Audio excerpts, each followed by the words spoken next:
We are 1 month into the war in Iran, and after 4 weeks of battle, the war has not stalled. We are not losing. We are just coming to grips with the shape of the battle space. This is the Megalopolitan Podcast. I'm David C. Fisher, and there is a lot of panic. There's a lot of worry about it's been 4 weeks. We've bombed all the targets I think we can bomb. We haven't won yet. Why isn't this over yet? Why isn't the Strait of Hormuz open? And there's talk about boots on the ground. There's talk about escalation. There's talk about doing something that means that we mean it, to speed things up.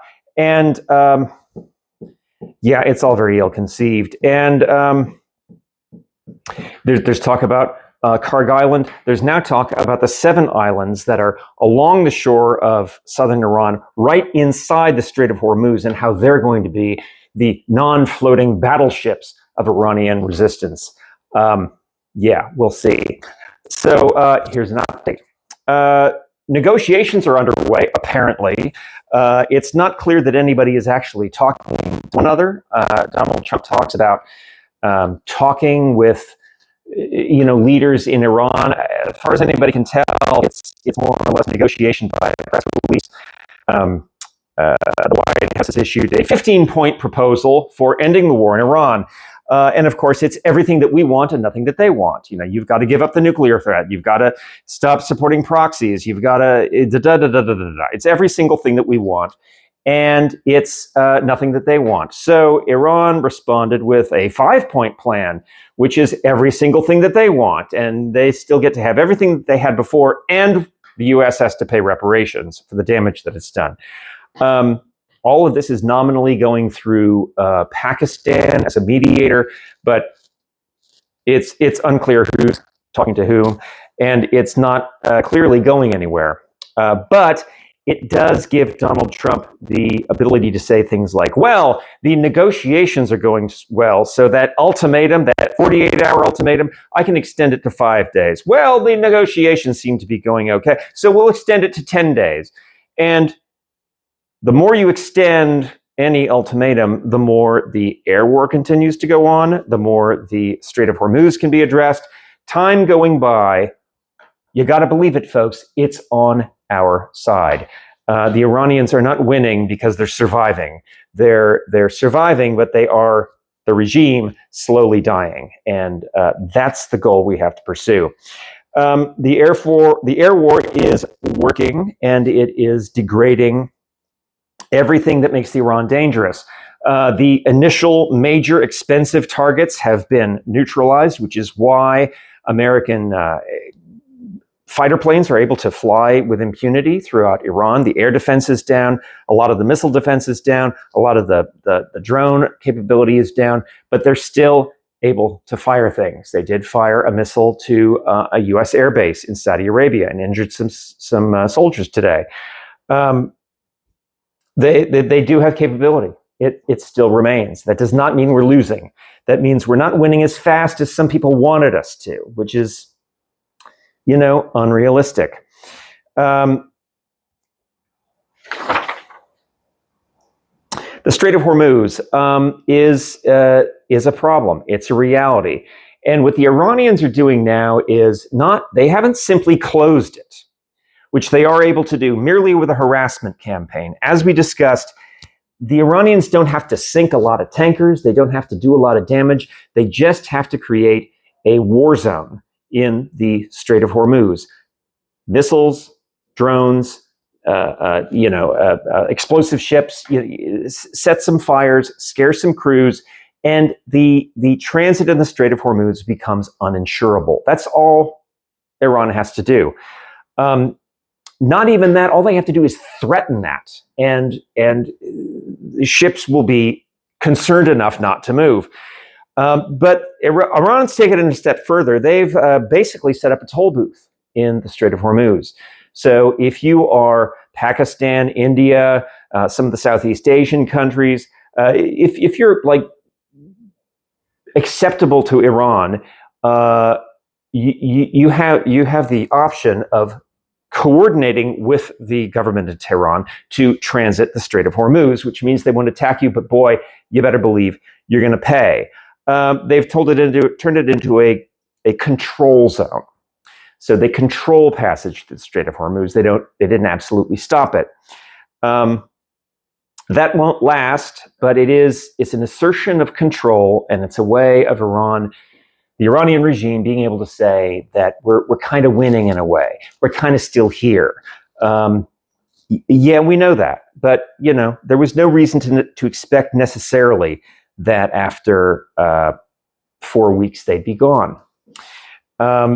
The Houthis entered the war today. Now, the Houthis are the rebels in Yemen, who recently had a little episode of their own where they were attacking shipping entering the Red Sea. The connection between the ocean and the Red Sea is a narrow one, and Houthi rebels with missiles and drones were able to pretty much stop shipping for a period of time recently. And they're threatening to do that again. The United States took its time very seriously reducing the Houthi ability to do anything. So we'll see what they have in store. It could be a serious problem for international shipping, because the southern entry to the Red Sea is the only way that shipping coming through the Suez Canal from the north can get out to world markets. So closing off that strait would mean that shipping through the Suez Canal could only go north, and that would be the only exit route for Saudi oil until either the Strait of Hormuz or the strait that the Houthis are attacking is open. And that calls for a similar solution to the one that we need to be planning for the Strait of Hormuz. Meanwhile, the traffic currently is near zero. It's having the understandable effect on oil prices. And Marco Rubio was heard to say today, helpfully, that all of our objectives can be addressed and can be achieved without boots on the ground. That's nice to hear. I hope that's the real sentiment in Washington, because the threat of boots on the ground has been made. The troops are on their way. There are Marines. There are 82nd Airborne from the Army. They're on their way, and they are serious business that the Iranian regime has to deal with. There's talk about we've reached the point of diminishing returns, which means that we've hit all the big things. We've hit all the missile batteries that are really a threat. We keep sending sorties in. We've hit 10,000 targets. We're still hitting targets, and the targets that we're hitting now are relatively small. They're relatively cheap. They're relatively minor compared to the big targets at the beginning. And so what's the point of continuing if you're on a trajectory of diminishing returns? I mean, one answer is that there continue to be targets to hit. And you know that because the Iranians are still launching missiles. They're still launching drones. They're targets to hit, so we need to be hitting them. So the real message is that the war has not stalled. And the answer to the diminishing returns argument is that that's a good thing. If your targets represent diminishing returns, it means that the targets you've already hit are the big ones. You've already massively reduced Iran's offensive capability and its ability to repress the people of Iran. So you continue with lesser and lesser and lesser targets. You're getting more granular. You're getting way down deep in their business.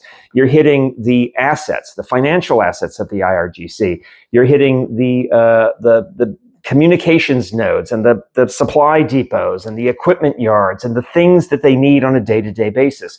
They're diminishing dollar value returns. They're diminishing, if you're counting like the cost of the bomb relative to the cost of the thing that you're bombing, that may be diminishing, but you're getting down deep into the IRGC's capabilities. And that's where you want to be going until you have genuinely run out of targets. Now, Donald Trump helpfully told us today that there remain 3,554 targets.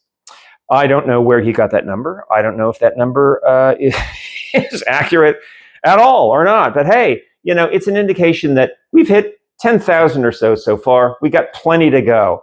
And even after you've hit every target on your target list, there are targets to hit again. Whenever there's a missile fire, whenever there's a drone fire, you hit that target. And there's also everything in and around the Strait of Hormuz, which is going to be the real project of this war going forward.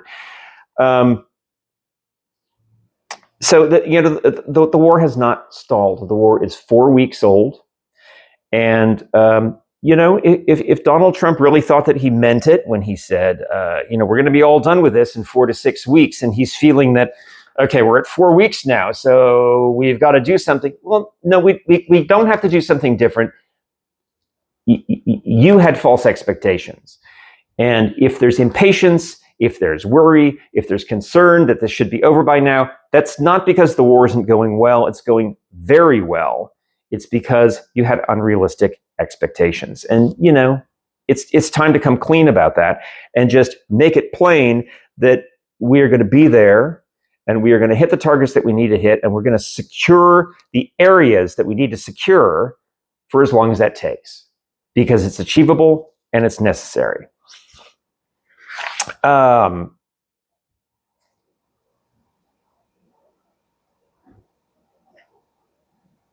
as I said, and I've explained this a little bit previously, the Strait of Hormuz is the war now.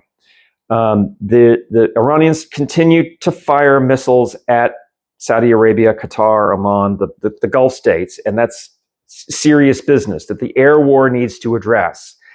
But the Strait of Hormuz is a problem that needs to be solved, because that is an important transit of international shipping, particularly oil. And what Iran is engaged in is an organized, managed coercion system. They're rendering the Strait of Hormuz uninsurable.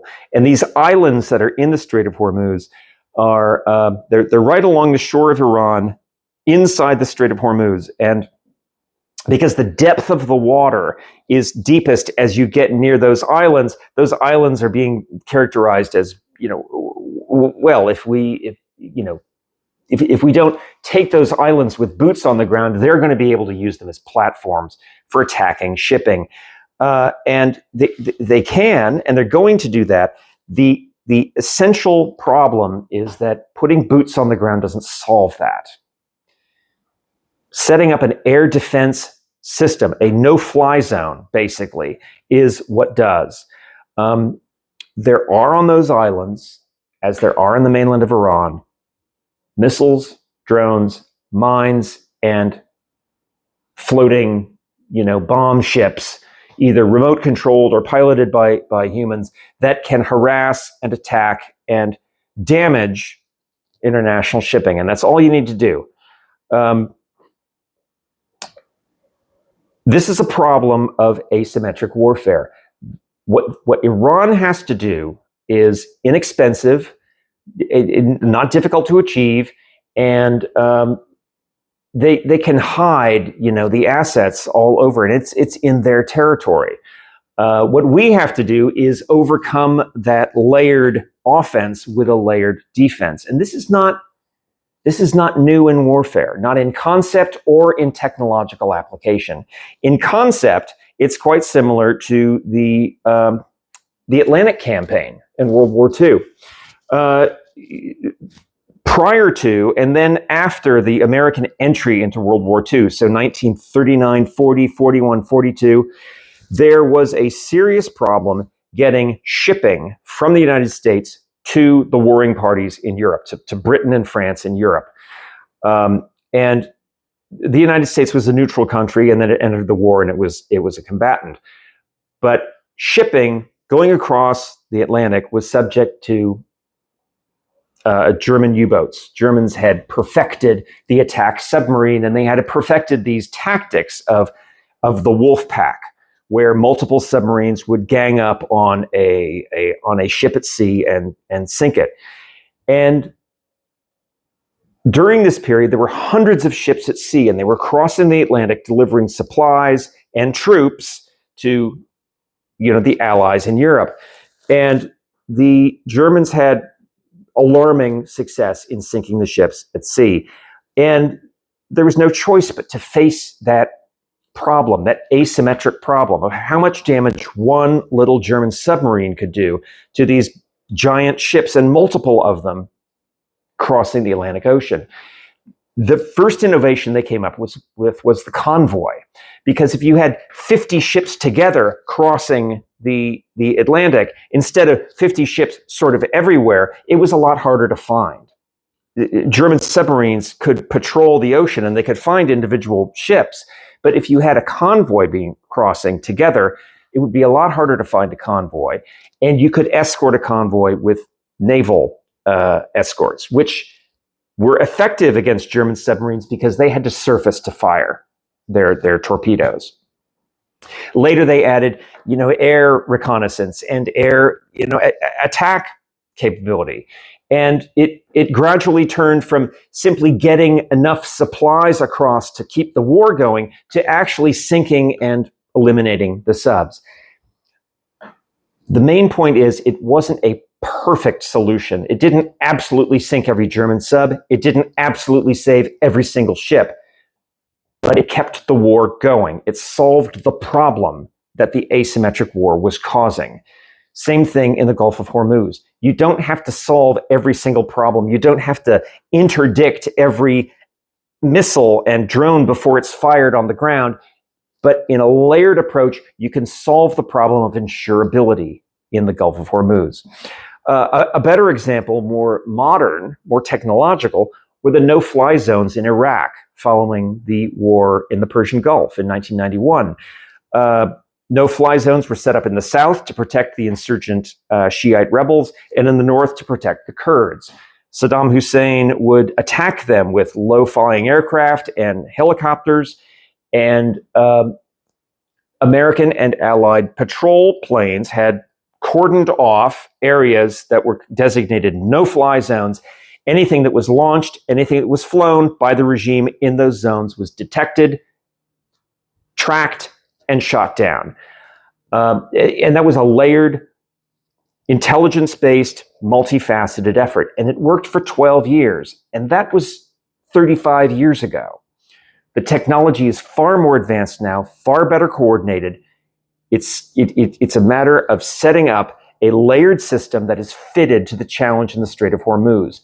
We can do that, and we need to do that because there's a really unfortunate impulse to put boots on the ground, and that is really to be avoided, if at all possible. Well, not if at all. It is absolutely possible.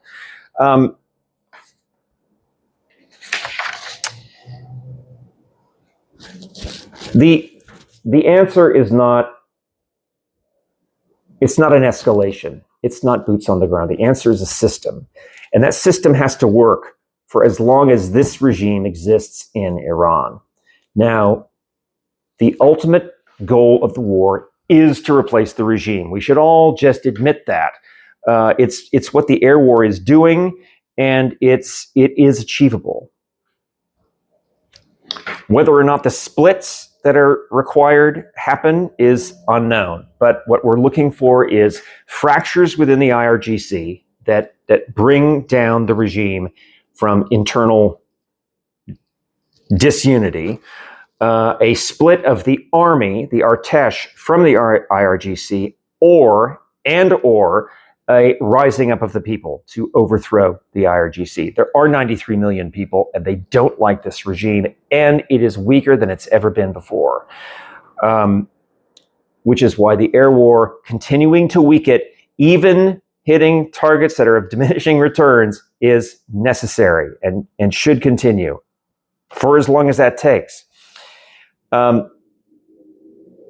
The problem with the escalation language is the idea of boots on the ground. And boots on the ground should concern everybody, because in the Strait of Hormuz, in Karg Island, you have to look at the problem in front of you and address the problem with a solution that solves it on an ongoing basis. When you put boots on the ground, you not only don't improve your chances of solving the problem that actually exists, you create many more problems that you didn't have before. Think about it. Right now, 4 weeks into this war, we have a pure air war, and it's been effective in hitting the targets and reducing the capability of the Iranian regime.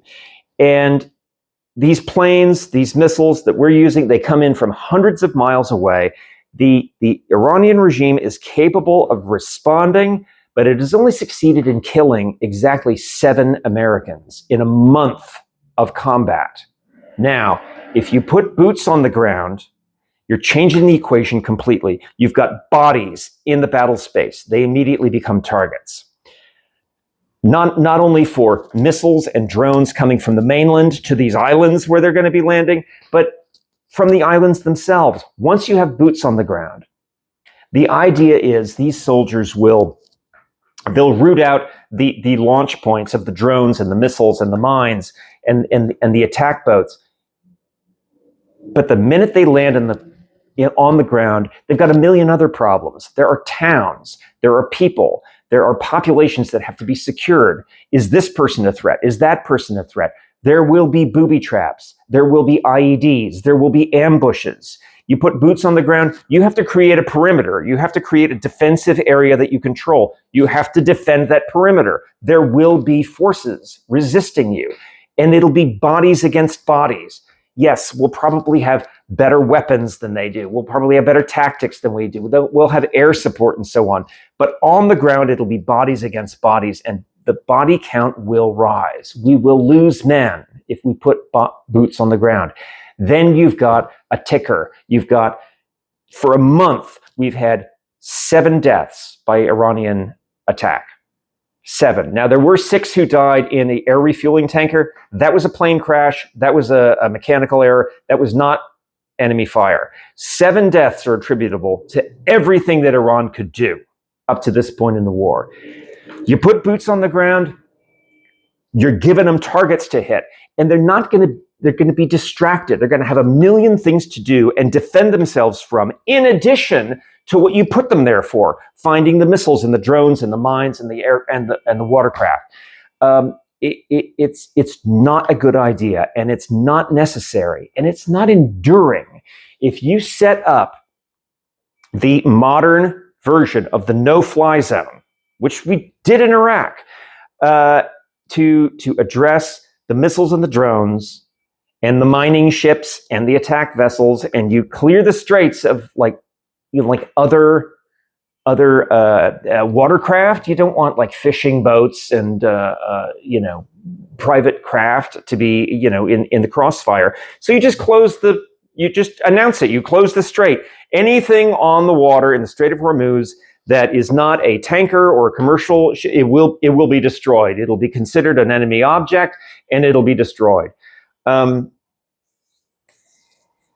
It can be done, and we need to do it. And we need to be building it now.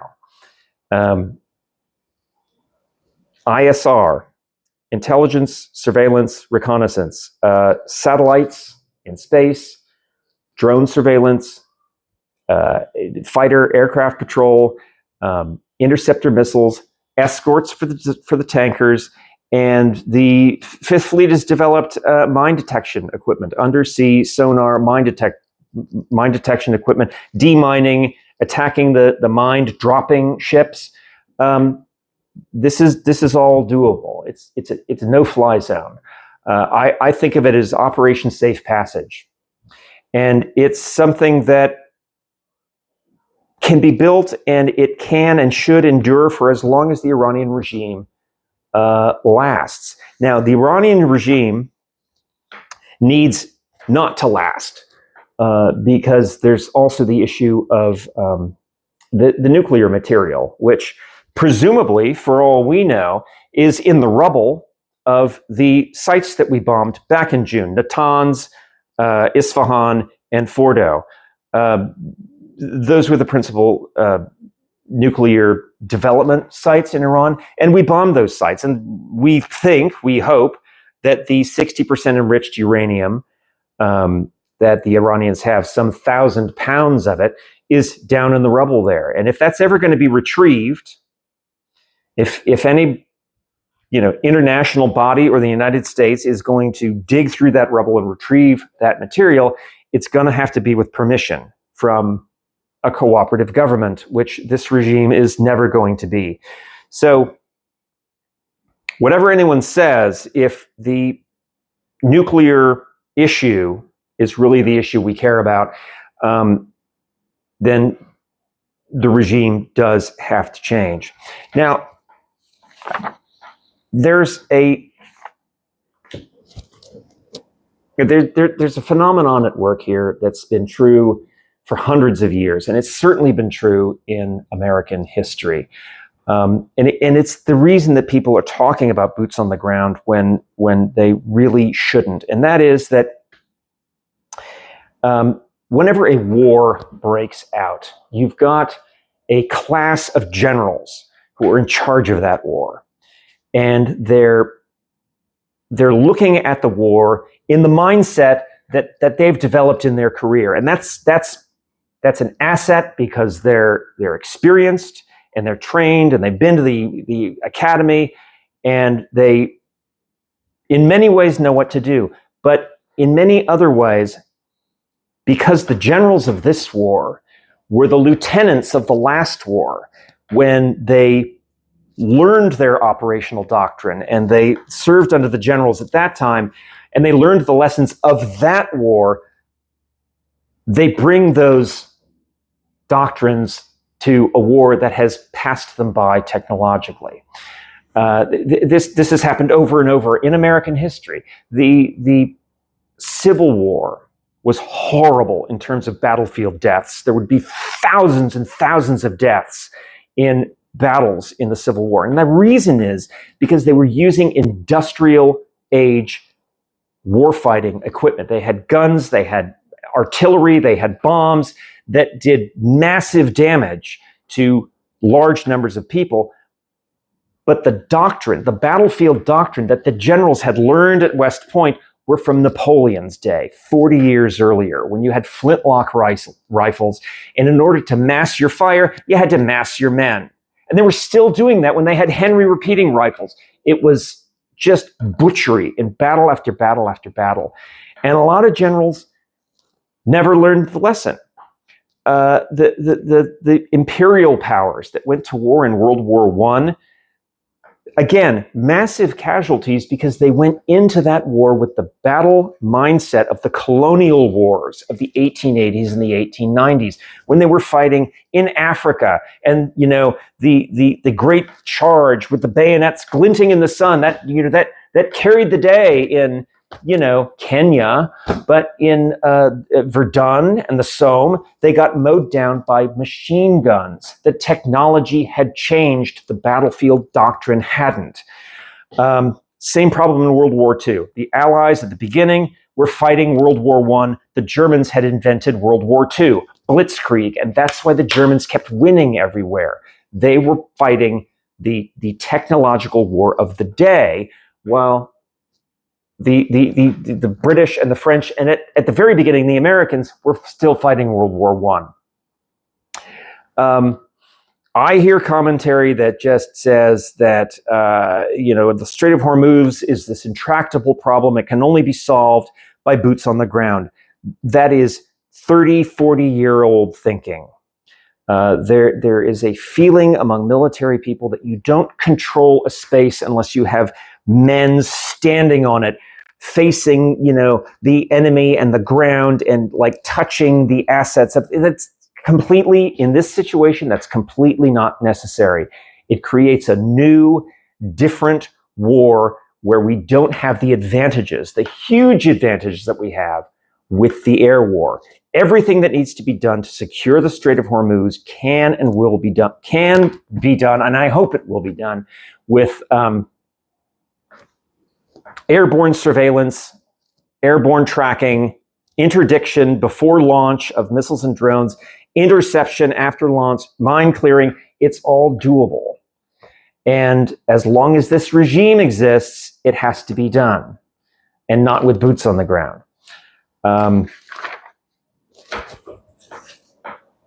the war hasn't stalled. The war is moving as it should be. The war is proceeding apace.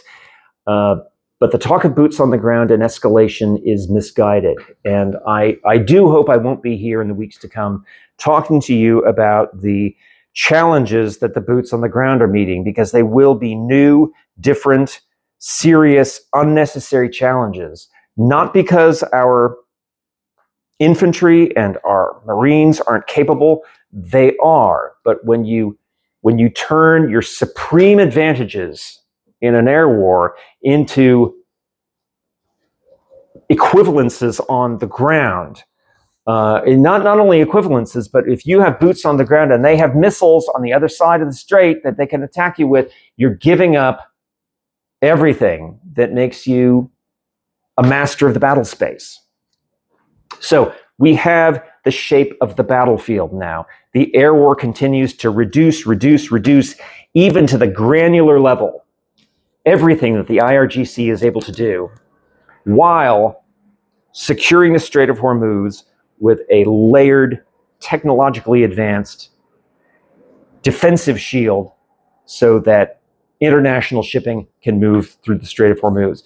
Thank you for joining me for the Metropolitan Podcast. I will see you next time.